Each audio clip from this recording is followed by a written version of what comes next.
Les géants mondiaux du business de l'eau en bouteille.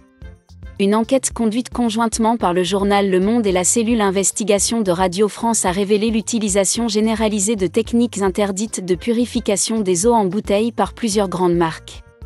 Selon les informations communiquées cette semaine, au moins un tiers des marques françaises d'eau de source minérale sont concernées, dont celle appartenant à Nestlé Water, qui a reconnu avoir recouru à des traitements ultraviolets et de filtration au charbon actif sur certaines de ses eaux, Perrier, Vittel et Paris-Contrex, pour maintenir leur sécurité alimentaire. Malgré tout, la réglementation interdit toute désinfection des eaux minérales, ces dernières devant être naturellement de haute qualité microbiologique, contrairement à l'eau du robinet. Informé depuis août 2021 des pratiques illicites du groupe Nestlé, le gouvernement avait, jusqu'à présent, tenté de gérer cette crise avec la plus grande discrétion. Nestlé fait partie, avec Coca-Cola et Danone, des géants du business de l'eau en bouteille.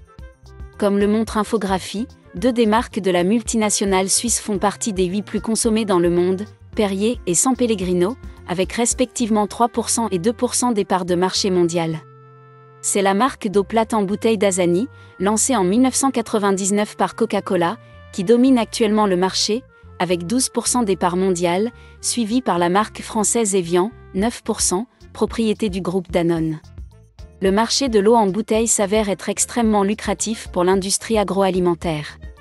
Au cours des 10 dernières années, le volume d'eau embouteillée dans le monde a augmenté de plus de 30% et devrait dépasser les 480 milliards de litres cette année.